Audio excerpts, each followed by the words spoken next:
Salut, ça va bien, j'espère. Moi, je vais bien par la grâce de Dieu. Bienvenue dans cette nouvelle vidéo dans laquelle je poursuis la série de méditations dans le livre d'Apocalypse.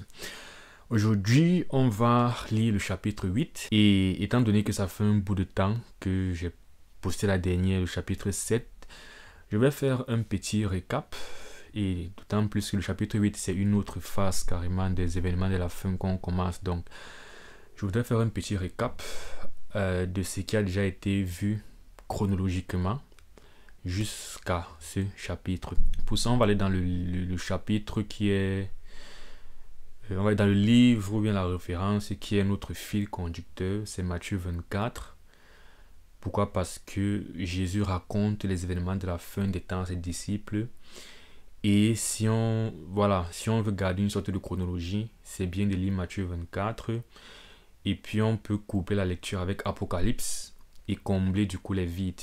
Ou bien davantage expliquer ce qui se passe entre les grands points que Jésus est en train de lister. Dans la Matthieu 24, les disciples avaient demandé à Jésus quels seraient les signes de l'avènement de Jésus et de la fin du monde. Et dans Apocalypse, donc, on commence en fait après que tout ceci se soit passé. Jésus est mort, il est ressuscité. Il est allé vers les cieux, il a envoyé les disciples prêcher l'évangile, la grande commission. L'apôtre Paul est venu sur la scène, il a fait son ministère. Les disciples, les 12 originaux, les 11 ont été dispersés et on se retrouve avec l'apôtre Jean sur l'île de Patmos. Il a donc cette vision où Jésus, l'ange de Jésus lui apparaît pour lui reparler de ces choses de la fin un peu plus en détail. Premièrement, Jean va dire des choses concernant les chrétiens contemporains, donc qui sont vivants à l'époque de Jean, les 7 églises en Asie, qui ont des répercussions sur la vie de l'église aujourd'hui. Ce sont des messages à plusieurs sens. Voilà, on a pu les voir dans les premiers et deuxièmes chapitres. Et puis Jean va être amené en esprit au ciel, où il va voir le trône de Dieu. Et à partir de là, l'ange qui le fait monter, donc l'ange de Jésus, lui dit: je te ferai voir en fait les choses, à venir. Et donc la première chose qu'il voit dans cet événement, dans cette phase des choses à venir, il a vu le trône de Dieu, l'anneau de Dieu qui est venu. Et puis il y a ce livre scellé de 7 sceaux dans la main de Dieu, que l'agneau a pris et les 7 sceaux ont été ouverts. Et c'est à partir de là en fait que le récit de Jésus-Christ, dans Matthieu 24, on commence à voir le parallèle. Ça veut dire que la prophétie de Matthieu 24 sur le plan chronologique, elle commence à partir de l'ouverture des 6 sceaux. Donc Jésus commence, donc il dit, Jésus leur répondit: prenez garde que personne ne vous séduise, car plusieurs viendront à mon nom disant c'est moi qui suis le Christ, et ils séduiront beaucoup de gens. On a vu dans l'ouverture des 6 sceaux que le premier sceau qui était ouvert, c'était quelqu'un qui partait pour vaincre avec les caractéristiques du Christ. Mais on a compris que c'était dans un esprit de séduction au début de ce que Jésus va appeler le commencement des douleurs, au début de la fin. Donc, du coup, c'est pas Jésus qui vient au début de la fin, c'est d'abord l'antéchrist qui vient aggraver en fait la perdition dans le monde. Et il y aura une suite d'événements qui va concourir finalement à la fin et au vrai retour du Seigneur Jésus-Christ. Donc l'idée n'est plus de repartir en détail, c'est dans les vidéos précédentes, c'est juste pour qu'on comprenne où on se trouve au chapitre 8 qu'on va lire aujourd'hui. Et donc là, Jésus va expliquer les différentes choses. Il y aura les guerres et les bruits de guerre. Après cette notion de plusieurs viendront à mon nom, dans l'image de l'antéchrist, il y aura les guerres et les bruits de guerre, il y aura les famines, il y aura nation seront une nation, Rome contre un royaume, divers des famines. Et donc tout cela, tout quoi, guerre, bruit de guerre, famine, ne sera que le commencement des douleurs. C'est pourquoi lorsqu'on voit l'ouverture du premier sceau, qui est l'antéchrist, le second sceau, le troisième sceau et le quatrième sceau, c'est de ça qu'il s'agit. Parce qu'il parle de... le sceau a été ouvert, il y a le cheval d'une certaine couleur qui est venu. Il était donné par exemple l'épée pour enlever la paix sur la terre. À l'autre, il était donné une balance pour créer déséquilibre dans la valeur des choses, famine. à l'autre, c'était les catastrophes naturelles. Donc on voit en général un commencement des douleurs, du moins c'est cette période-là. Et puis, alors, plusieurs aussi succomberont et se trahiront, plusieurs faux prophètes viendront et ils séduiront beaucoup de gens. Parce que l'iniquité se sera accrue, la charité du plus grand nombre se refroidira. Mais celui qui persévère jusqu'à la fin sera sauvé. Alors, cette bonne nouvelle du royaume sera prêchée dans le monde entier pour servir de témoignage à toutes les nations. Alors viendra la fin. Et donc, durant cette période où il y aura guerre et bruit de guerre, famine. Guerre et bruit de guerre, après ça c'est quoi? Bah j'espère que Christ apparaîtra dans les airs comme promis pour enlever son église. Sachant que moi je suis déracheté, je serai conforté, encouragé quand le monde tend à s'effondrer. L'évangile continuera à être prêché d'une manière beaucoup plus... Bon, l'évangile est prêché aujourd'hui, ça continuera simplement quoi. Le message va continuer à se répandre en gros. Et là, il se passe un truc particulier.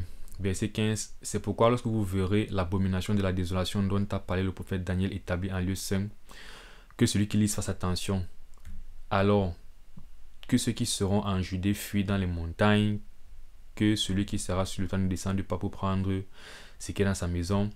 On a donc remarqué qu'en fait, il y a comme un changement brusque où soudainement la persécution deviendra plus accrue.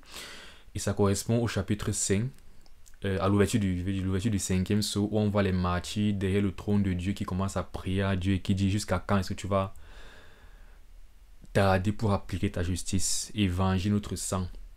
Ce sont les gens qui sont déjà morts à cause de l'œuvre du Christ et qui sont du coup en présence du Seigneur, vu que ce sont des chrétiens, et qui prient pour que Dieu en fait mette un terme au monde et accomplit sa justice, qui punisse définitivement le mal quoi. C'est parce qu'il s'est donc produit ce qu'on appelle l'abomination de la désolation. Ça on le verra davantage à partir du chapitre 11, 12, 13 en détail. Dans ce qu'on a lu jusqu'à présent, on n'a pas mis un accent sur cet événement, mais il est implicite quand on voit les martyrs prier. Dans le récit de Matthieu 24, dans les grandes lignes, il parle de l'abomination de la désolation. Et il commence à dire en fait, il faudra fuir.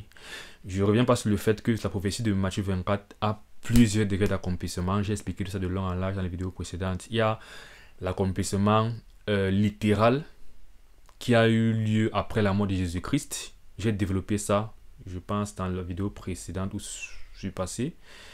La guerre qui a eu littéralement en Israël entre les Juifs et les Romains, où il y a eu la persécution, il fallait littéralement fuir parce qu'on a détruit littéralement la ville, etc. Mais voilà, il y a aussi l'implication spirituelle seconde dans le futur, où cette fois-ci, ce ne sera plus les Juifs qui fuiront, mais ce sera littéralement ce sera les chrétiens, les saints, quoi.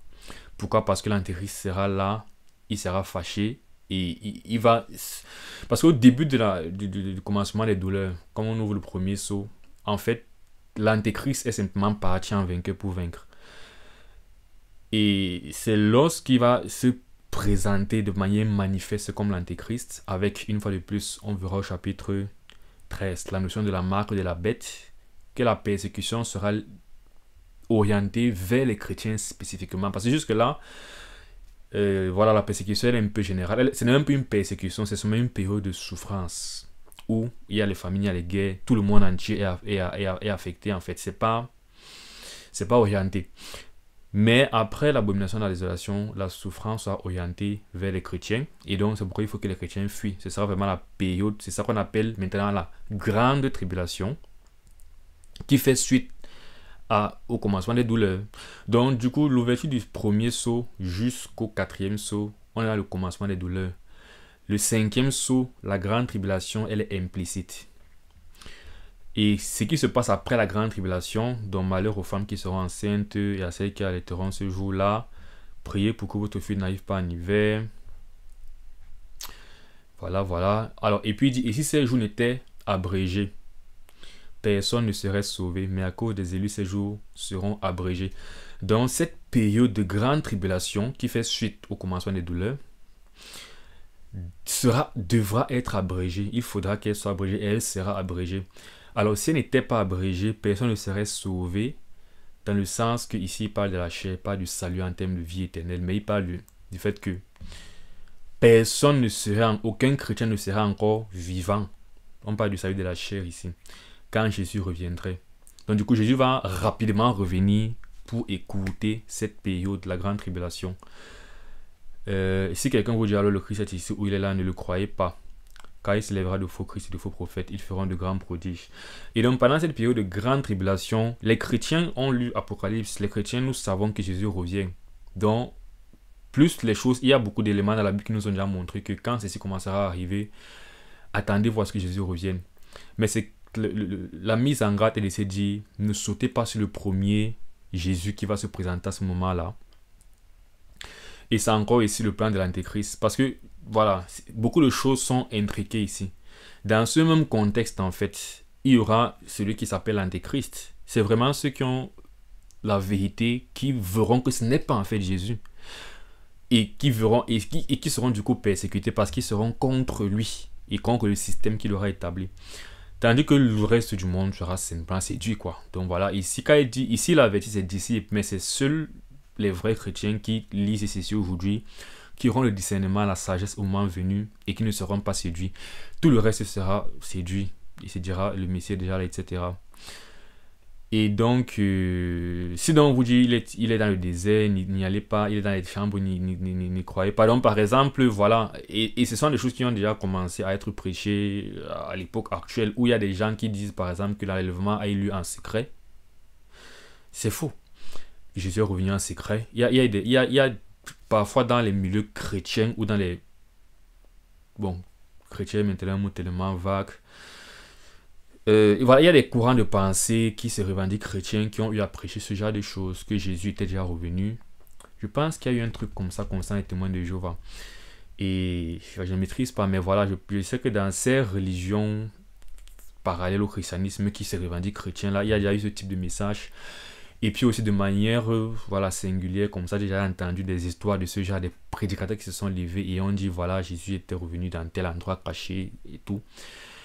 Et c'est ça la séduction. Et à la fin du monde, ce sera pareil. Et à la fin, quand ces événements arriveront réellement dans leur accomplissement total, il y aura toujours ce même genre de truc où on dira Jésus, on a vu Jésus apparaître là-bas, il est là. Et puis voilà, il dit non, non, calmez-vous. Ne vous laissez pas prendre par ça. Pourquoi? Il dit, car comme l'éclair part de l'Orient et se monte jusqu'à l'Occident, ainsi ce sera l'avènement du Fils de l'homme. Donc jusqu'ici, nous sommes dans le 5e sceau. Je fais toujours le parallèle avec Apocalypse pour qu'on continue au chapitre 8. C'est parce que le chapitre 8, il est court. Du coup, je vais profiter, voilà, pour qu'on se remette un peu à la ligne dans la chronologie et qu'on ne soit pas perdu avec tout ce qu'on va lire dans Apocalypse seulement sur le plan chronologique. Donc tout ça, c'est dans le 5e sceau. Et on mire vers le 6e, le vertu du 6e sceau. Donc on a les martyrs, il y a donc tout ça qui se passe, qui se produit avec risque de séduction.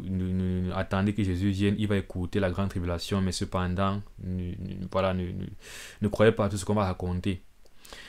Et comme il disait, c'est pourquoi? Parce que comme l'éclair part de l'Orient et se montre jusqu'en Occident, ainsi sera l'avènement du Fils de l'homme. Un peu comme pour dire, le retour de Jésus ne sera pas un truc secret. Parce que quand l'éclair frappe dans le ciel, tout le monde voit l'éclair, c'est ce qu'il veut dire par là. Ou encore, en quelque lieu que soit le cadavre, là, ça sembleront les aigles. Bon, ça, c'est un verset qui m'a toujours un peu paru, voilà, pas très clair. Mais ce que moi j'en tire, c'est que les aigles sont attirés par le cadavre. L'aigle ne peut pas manquer le cadavre quand il y a un cadavre. En gros, les chrétiens, en fait, vont forcément être... Voilà, aucun vrai chrétien ne va manquer le retour de Jésus, c'est ce que je veux dire. Et on sera tous assemblés. Et du coup, la prochaine étape, donc, c'est le chapitre 7. Bon, pas le chapitre 7. On a la fin du chapitre 6, justement, où il y a ces événements-ci qu'il ne fallait pas manquer en lisant Matthieu 24 et en lisant Apocalypse 6. Aussitôt après ces jours de détresse, dans cette grande tribulation, le soleil s'obscurcira, la lune donnera plus sa lumière. Voilà, les signes dans le ciel. Je vais essayer d'accélérer à partir d'ici. Le signe du Fils de l'homme paraîtra dans le ciel. Tous les tribus de la terre se lamenteront. On a vu pratiquement la même formulation d'Apocalypse 6. On avait toutes les tribus de la terre qui ont vu dans les cieux celui qui est assis sur le trône et l'agneau qui était en colère, qui était fâché, et il disait, couvrez-nous, cachez-nous devant la colère de celui qui est sur le trône et celle de l'agneau. Donc, et c'est pour ça qu'on voit cette grande lamentation en fait des hommes. Voilà, Jésus revient Et les gens vont se rendre compte qu'en fait, ils ont rejeté le message de l'évangile depuis. Ah, et pourtant c'était vrai. Et c'est trop tard. Quand Jésus revient, c'est trop tard. C'est pourquoi, voilà, il faut croire au jour du salut en fait. Nous la dernière fois, dans le chapitre 7, on voit dans le chapitre 7 que après ce récit-ci, Jean s'est retrouvé en fait. Bon, il a vu les 4 anges à qui on a dit ne faites pas encore de mal à la terre jusqu'à ce que les humains soient marqués du sceau de Dieu. J'ai expliqué qui étaient ces 144 000 personnes qui étaient marquées du sceau de Dieu dans la vidéo précédente. Et puis j'ai également vu une foule non dénombrable des personnes de toute nation, de tout peuple, de toute tribu, de toute langue, qui représentent dans l'église depuis la nuit des temps jusqu'à ce jour-là en fait. Donc voilà, l'église enlevée au ciel. Et ça fait donc suite à ce que Jésus raconte ici. Donc après son retour,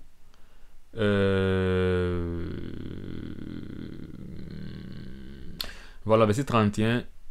Donc le Fils de l'homme apparaîtra dans le ciel et il enverra ses anges avec la trompette retentissante et ils rassembleront ses élus des 4 vents depuis une extrémité des cieux jusqu'à l'autre. Donc ça c'est les anges qui viennent rassembler les chrétiens et voilà pour l'enlèvement quoi.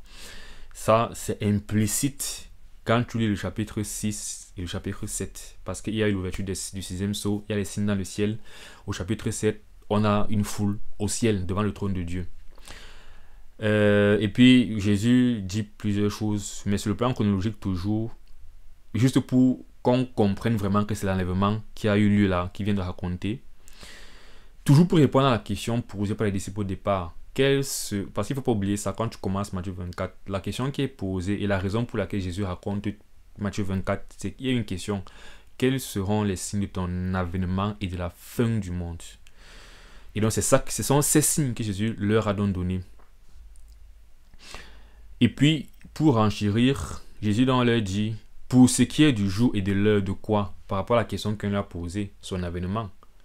Personne ne le sait, ni les anges des cieux, ni le Fils, mais le Père. Donc, il a expliqué, non, voilà ce qui va se passer, les anges vont venir. Mais maintenant, pour ce qui est du jour et de l'heure, personne ne le sait.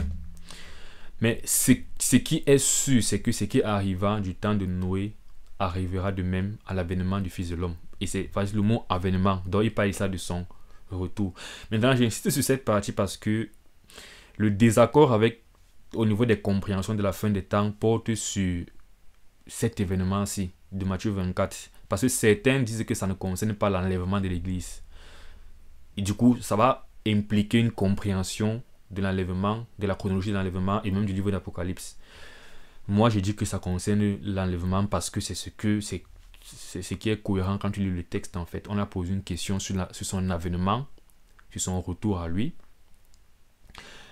Et dans son retour, il explique qu'il va envoyer ses anges pour prendre ses élus. Et donc, il donne maintenant des parallèles que bon, ce qui arriva au temps de Noé arrivera de même à mon avènement. Et qu'est-ce qui s'est passé? Les jours qui précédaient le déluge, les hommes mangeaient, buvaient, se mariaient leurs enfants, jusqu'à ce que Noé entre dans l'âge. Je reviendrai peut-être sur ces passages, vous pourrez les lire. Mais l'idée, c'est qu'il y a un monde qui est insouciant. Et il y a une minorité, en fait, qui craint Dieu et qui sait, en fait, que Dieu a déclaré un jugement à cause de l'insouciance et du péché du monde actuel. Donc, ce qui se passe au temps de Noé, c'est que tu as une minorité de personnes qui est retirée d'un ensemble qui va être détruit. Le déluge est venu détruire, tandis que Noé seul a été sauvé au travers de l'arche. Et tous les chrétiens de toutes branches confondues seront d'accord pour dire que l'arche représentait Jésus-Christ. Donc Noé qui était sauvé par Jésus-Christ. Et donc, si tu veux appliquer le parallèle de la fin des temps à ce récit, il n'y a pas... Je ne sais pas vraiment tu peux contenir le fait que c'est Noé en fait, ou bien ce sont les chrétiens qui sont enlevés parce qu'ils sont en Jésus-Christ.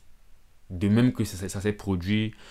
il a dit pareil pour le temps de Lot aussi, je pense. Sinon, dans le parallèle dans Luc, il le dit. Pareil au temps de Lot, même chose. Tu as un Sodome et Gomorrhe, impie, tout ça. Et puis, l'autre minorité retirée, monde insouciant, impie, détruit. Pareil à la Pâque. Donc, bref. Tout ça pour dire que dans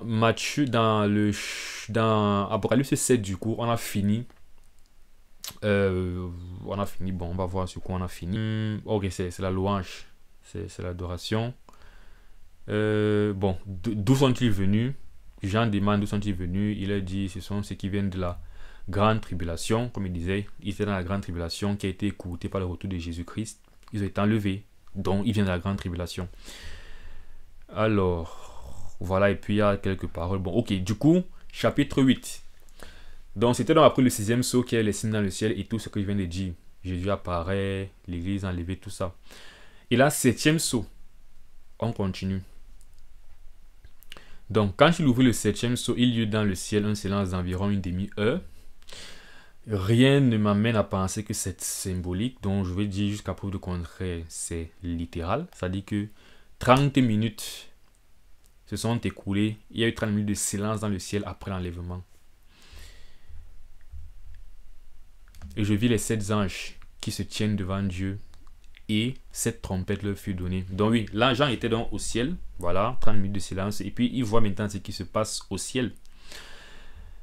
On a donc nos 7 anges. Vous avez probablement déjà entendu parler des 7 trompettes, la notion de dernière trompette. Voilà. Sur le plan chronologique, donc, je l'ai dit à plusieurs reprises sur toutes les vidéos où je parle souvent de la fin des temps, c'est la notion du jour du Seigneur. Il y a toute une vidéo consacrée à ce qu'on va voir maintenant, cette période qui est appelée le jour du Seigneur, qui n'est pas un jour littéral, mais qui est une période. Pourquoi? Parce que, voilà, il faut voir toutes les vidéos que j'ai fait dessus. Voilà, j'ai fait une vidéo sur le jour du Seigneur pour ne pas me répéter. Mais les 7 anges, en fait, qui ont les 7 trompettes, de même que les 7 sceaux nous faisaient voir progressivement, de manière chronologique, ce qui devait se passer. On a eu le début des douleurs, le commencement des douleurs, on a eu la grande tribulation.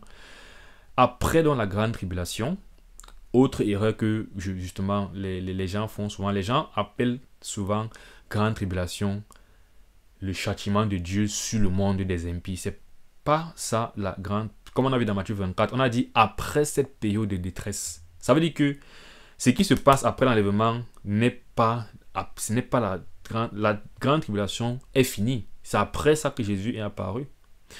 Ou dans Apocalypse 8, ou bien Apocalypse 7, il a dit à Jean que cette grande foule que tu vois vienne de la grande tribulation. C'est-à-dire que la grande tribulation, c'est ce qui s'est produit pendant que les chrétiens, et c'est pourquoi, voilà, étaient là, ils souffraient. La grande tribulation concerne, c'est ce que je veux qu'on comprenne, la grande tribulation concerne la souffrance des chrétiens et non la souffrance du monde impie. Et après, dans la grande tribulation, la souffrance des impies maintenant, où Dieu est en train de les frapper, c'est ce qu'on appelle la colère de Dieu. Donc on parle de 7 trompettes de la colère de Dieu. On verra plus tard les 7 coupes de la colère de Dieu qui sont aussi intriquées. Et donc c'est cette colère de Dieu qui est donc déversée qu'on appelle encore le jour de l'Éternel. Et au chapitre 6, à l'ouverture du 6e sceau, c'est pratiquement le mot qui avait été utilisé. Quand il y a eu les signes dans le ciel, ils ont vu les étoiles sont tombées, le ciel, le soleil est devenu noir comme du cran, la lune rouge comme du sang et tout ça. Et il y a eu la grande lamentation. Donc par rapport à Matthieu 24, c'est quand le signe du Fils de l'homme apparaît dans le ciel et que les nations de la terre se lamentent. Qu'est-ce qu'elles disent? Disent aux montagnes et aux rochers, tombez sur nous et cachez-nous devant la face de celui qui est assis devant le trône et devant la colère. Donc vraiment, je veux vraiment que ces points-ci soient très clairs. Commencement des douleurs, grande tribulation, retour de Jésus, enlèvement, colère de Dieu maintenant, ou alors jour de l'Éternel. Et là, effectivement, il s'agit d'un châtiment des impies, parce que les chrétiens ont déjà été enlevés. Donc, à aucun moment, Dieu sera en train de frapper et de châtier les chrétiens. N'est-ce pas? C'est l'Antéchrist, durant la grande tribulation, qui est l'origine de la souffrance et de la grande souffrance et de la persécution des chrétiens. Ils sont enlevés. Et là, maintenant, Dieu châtie les impies. Donc, et un autre ange vint et il s'éteint sur l'autel ayant un encensoir d'or. Un encensoir d'or. On lui donna beaucoup de parfums afin qu'il les offrit avec les prières de tous les saints sur l'autel d'or qui est devant le trône. Alors ici, il y a un langage qui nous pousse à voir les choses de manière symbolique. Parce que déjà, Si on lui a donné les prières des saints, ça ne peut pas être littéral. Mais ce que j'aime sur ce verset et de relevant pour nous aujourd'hui, c'est que ça veut dire que bien ça va dans le sens de cette pensée ou de cette compréhension qu'on peut avoir, c'est que tout acte qu'on pose a une signification dans les sphères spirituelles devant Dieu. Ça veut dire que les prières que les chrétiens font ont un sens. Ça correspond dans le culte de Dieu un peu au parfum qui était brûlé devant l'Éternel et qui était d'une odeur agréable dans le culte. Vu que c'est ce qu'on voit ici, on a un peu une sorte de setup, n'est-ce pas, du culte où tu as devant Dieu, tu as cet autel d'or avec l'encens, avec les parfums, un peu comme c'était dans le temple, quoi. Et c'est pas anodin, c'est pas par hasard, par accident, c'est que Dieu avait designé le temple selon, il avait dit à Moïse de designer le temple selon ce qui est en fait au ciel. Donc le temple avec le lieu très saint, ce qui était fait, représentait simplement des réalités qui sont dans les cieux, quoi. Et ces réalités qui sont dans les cieux sont des traductions de notre rapport avec Dieu. Vous voyez, des actes que nous posons, par exemple les sacrifices, qui étaient des animaux qu'on tuait, tout ça. On verra par exemple que ce sont nos œuvres. On parle de sacrifice de louange, par exemple, dans le livre d'Hébreux. Et on verra à la fin d'Apocalypse que les œuvres que nous posons vont revêtir en fait l'épouse de Christ qui est l'Église, qui sont la robe, voilà. Donc ici, du coup, moi je trouve ça beau et puissant. C'est que, voilà, quand je prie, c'est comme si mes prières sont en train d'être ramassées en fait dans un endroit au ciel. Et on verra ici là que, bon, peut-être les prières, après on dira c'est plus des prières, des marchés, c'est pas précisé d'abord pour commencer. Alors, si c'était précisé, ou bien même si c'était le cas, c'est pas grave. L'idée est de dire que ces prières vont contribuer au signal, au feu vert, au départ du jugement et du châtiment de Dieu. Comme on va le voir donc. L'ange prend donc un encensoir d'or. On lui donne beaucoup de parfums pour qu'il les offre à l'Éternel. Et avec donc les parfums, les prières, avec les prières de tous les saints, sur l'autel d'or qui est devant le trône. Donc il va faire en fait un culte à l'Éternel.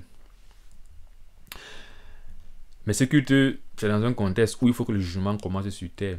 Alors, et l'ange prit l'encensoir, le remplit de feu de l'autel et le jeta sur la terre. Donc, il a pris la fumée, les parfums. On dit la fumée, les parfums monta avec les prières des saints de la main de l'ange devant Dieu. Donc, il a fait le culte, il a fait le parfum devant Dieu, il a aspergé le parfum. Ça, c'est le culte, c'est un truc que Dieu avait prescrit. Et ensuite, sur l'autel, il a maintenant pris le feu qui était sur l'autel. Il a mis dans l'encensoir, il a arrosé la terre. Ce qui signe, tout ça je pense est probablement symbolique à cause des prières des saints qui ne peuvent pas être matérielles et tout ça. Mais l'idée c'est que le feu est sur la terre maintenant. C'est jugement. Et les prières des saints ont participé à ce jugement. Donc prions beaucoup pour que la justice de Dieu s'accomplisse pleinement au moment venu. Pas de prier pour que Dieu juge. Il y a ces prières, bien sûr, mais juste prier, être des personnes qui prient pour Dieu, qui adressent Dieu pour diverses raisons. Et toutes ces prières sont en train de ramasser dans le ciel. Et dans les 7 anges, et les 7 anges qui avaient les 7 tonnerres, les 7 trompettes se préparèrent à en sonner. Donc le signal a été donné, prière des saints, culte à Dieu, encensoir, feu sur la terre. Et là on va donc commencer, comme on a ouvert successivement les 7 sceaux, là on va sonner successivement les trompettes, les 7 trompettes. Alors le premier sonna de la trompette, et il y eut de la grêle et du feu mêlé de sang qui fut jeté sur la terre. Et le tiers de la terre fut brûlé, et le tiers des arbres fut brûlé, et toute herbe fut brûlée. Et on se rappelle que au chapitre 7, on avait demandé en fait aux 4 anges qui sont aux 4 esprits de la terre de ne pas commencer à faire de mal en fait à la terre jusqu'à ce que les sceaux de Dieu soient, les 144 000 saints soient marqués du sceau de Dieu. Et là maintenant on se rend compte qu'en fait le mal commence à être fait à la terre. Donc ça veut dire que voilà, la condition a été remplie, ils ont été marqués du sceau et maintenant on peut commencer à juger la terre. Et la différence maintenant avec la colère de Dieu et le commencement des douleurs, c'est que ici, les trucs sont plus comme des catastrophes surnaturelles et improbables en fait, ou trop exagérées. Soit des catastrophes naturelles trop exagérées, soit improbables. Donc on dit la grêle et le feu mêlé de sang. Moi, je n'ai rien qui me fasse croire que ce soit symbolique. Moi, je pense que c'est littéral quoi. Là, on sonne la trompette, il y a de la grêle et du feu mêlé de sang. On a bien vu.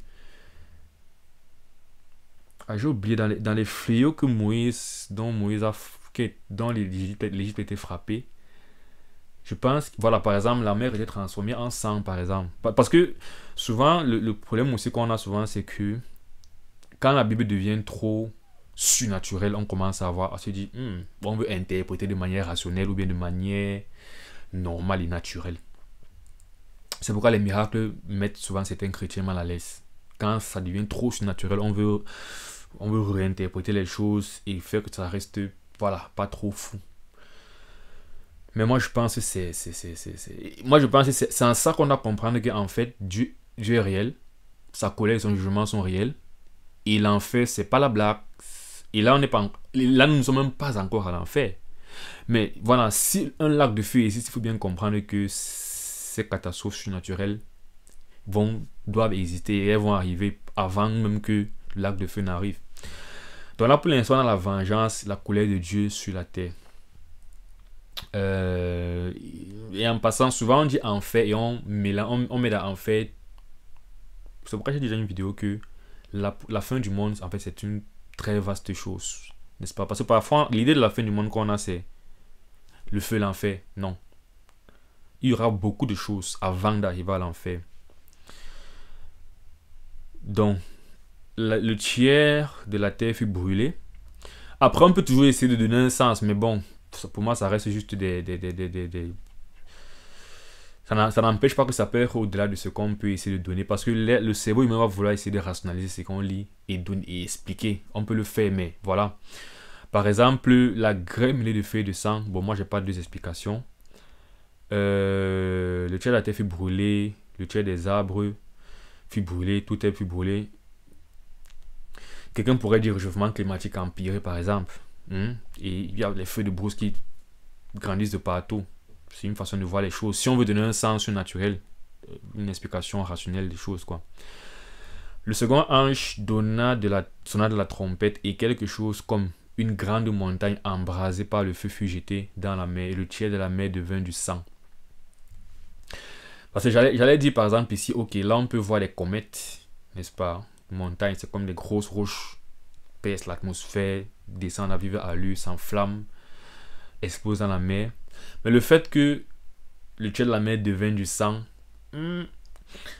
du coup, mais je reste quand même littéral, je pense que c'est littéral en fait. Je peux me tromper, mais voilà, je préfère penser que c'est littéral parce que c'est déjà arrivé. Parce que souvent, pour prendre les choses de manière symbolique, il faut que ce soit d'abord trop évidemment impossible et en plus qu'on n'ait jamais vu ça dans la Bible. Donc on n'a pas de raison, on a deux raisons de ne pas prendre ça de manière littérale. Mais là on a déjà vu la mer transformée en sang dans la Bible, c'est arrivé. Donc il n'y a pas de raison de se dire, ah ça c'est symbolique. Et puis le tiers des créatures qui étaient dans la mer et qui avaient vu mourut et le tiers des navires périt. Le troisième ange sonna de la trompette et il tomba du ciel une grande étoile ardente comme un flambeau et elle tomba sur le tiers des fleuves et sur les sources des eaux. Le nom de cette étoile est absinthe et le tiers des eaux fut changé en absinthe. Et beaucoup d'hommes moururent par les eaux parce qu'elles étaient devenues amères. Ici on peut encore essayer de donner un sens. Est-ce que tu as cette roche-là, cette étoile même, un astre carrément? Généralement, les astres sont plus grands que la Terre. Donc, est-ce qu'un astre peut venir... Si une étoile qui est plus grande que la Terre tombe sur la Terre, en fait, ça détruit toute la Terre. Ou c'est peut-être une petite étoile plus petite que la Terre. Bon, voilà. Ou juste un corps dans le ciel, un astre lumineux descend dans la mer. Et puis, peut-être, il y a des phénomènes radioactifs qui créent une contamination de l'eau. L'eau devient empoisonnée et puis les hommes boivent, ils meurent. Voilà, là c'est juste, voilà, j'essaie juste de donner un sens rationnel à ces choses. Mais sinon, comme étant en train de dire, même si la vérité est loin de ce qu'ils sont en train de dire, c'est pas grave. Le point est que Dieu est en train de frapper le monde de manière cataclysmique en fait, et de manière grave. Et on verra même plus tard que les hommes voudront mourir en cette période, et ils ne mourront pas. Parce que là maintenant, Dieu est vraiment dans la vengeance. Et pour comprendre, non, c'est pas une période en fait où on va dire l'église est enlevée et le monde est fini. Non, Dieu va prendre le temps de torturer, j'utilise bien le mot, torturer les hommes impies, rebelles, jusque-là. Il parle de je mettrai les hommes dans la détresse dans Sophonie. Il dit je mettrai les hommes dans la détresse. C'est pourquoi j'emploie le mot torturer. Dieu a dit je mettrai les hommes dans la détresse parce qu'ils ont péché contre l'Éternel. Alors le quatrième ange sonna de la trompette et le tiers du soleil fut frappé et le tiers de la lune et le tiers des étoiles afin que le tiers en fut obscurci et que le jour perdit un tiers de sa clarté et la nuit de même. Donc ça veut dire que le jour ne sera plus comme on voit le jour de nos jours à un moment donné. Donc tu vas marcher en journée. En fait c'est un peu comme dans les films apocalyptiques où tu vois le ciel est généralement sombre et toute la nuit sombre. Bref, moi je me dis que c'est pas possible de bien visualiser comment seront les choses parce que ça dépasse forcément notre entendement. On peut seulement retenir que c'est mauvais. Il vaut mieux être sauvé, être enlevé avant. Parce que le pire c'est qu'après tout ça, ces gens iront encore en enfer pour l'éternité. Je regardais et j'entendis un aigle qui volait au milieu du ciel disant d'une voix forte: malheur, malheur, malheur aux habitants de la terre à cause des autres sons de la trompette des 3 anges qui vont sonner. Donc là, sur cette trompette, 4 ont sonné. Mais ce qu'on nous fait comprendre, c'est que c'était même rien. Les 3 derniers sont appelés carrément les malheurs. Et donc, c'est pour dire que ça va encore aller de mal en pire. Et avec ça, on finit ce chapitre 13. Donc, voilà, ce chapitre 8, pardon, avec qui avait 13 versets. Du coup, comme il dit, il n'était pas très long. On a fait un peu une mise au point sur le plan chronologique. Et les choses vont commencer à se compliquer. Mais on va faire l'effort de garder la chronologie. Voilà, en avançant. Et donc, pour la suite, j'aimerais quand même dire qu'il y a cette croyance aussi que j'entends souvent, et même de prédicateurs que je respecte, qui disent souvent qu'après le retour de Jésus-Christ, donc dans ce qui se passe ici, il y a quand même des gens qui pourront encore être sauvés. Je vais seulement dire une chose, continuons à lire. On va voir si on parle encore quelque part du salut de quelqu'un. C'est-à-dire que si on a parlé encore d'un salut après, et puis j'expliquerai pourquoi dans les chapitres suivants, pourquoi je pense que, avec les références bibliques, tous ceux qui n'ont pas été enlevés, c'est l'enfer. Il n'y a plus rien à faire. Même s'il se passe encore des années après l'enlèvement, ce n'est que l'enfer. Le jour du salut, en fait, c'est aujourd'hui. Donc, voilà. Il faut croire quand tu entends. Tu ne sais pas quand tu vas mourir. Tu ne sais pas quand Jésus va revenir. Bon, on a les indices. On a des signes qu'il faut attendre. Mais c'est pour dire que, voilà, moi je pense que après son retour, c'était bon, c'est fini. La porte est fermée. Toc, toc, toc, je ne vous connais pas. Les saints vierges folles. Sur ce, c'est la fin de cette vidéo. Ça faisait un bout de temps. Voilà. Dans une prochaine vidéo. Que Dieu vous bénisse. Que Dieu te bénisse. On se voit dans le chapitre 9 de la prochaine vidéo. Porte-toi bien d'ici là. Ciao.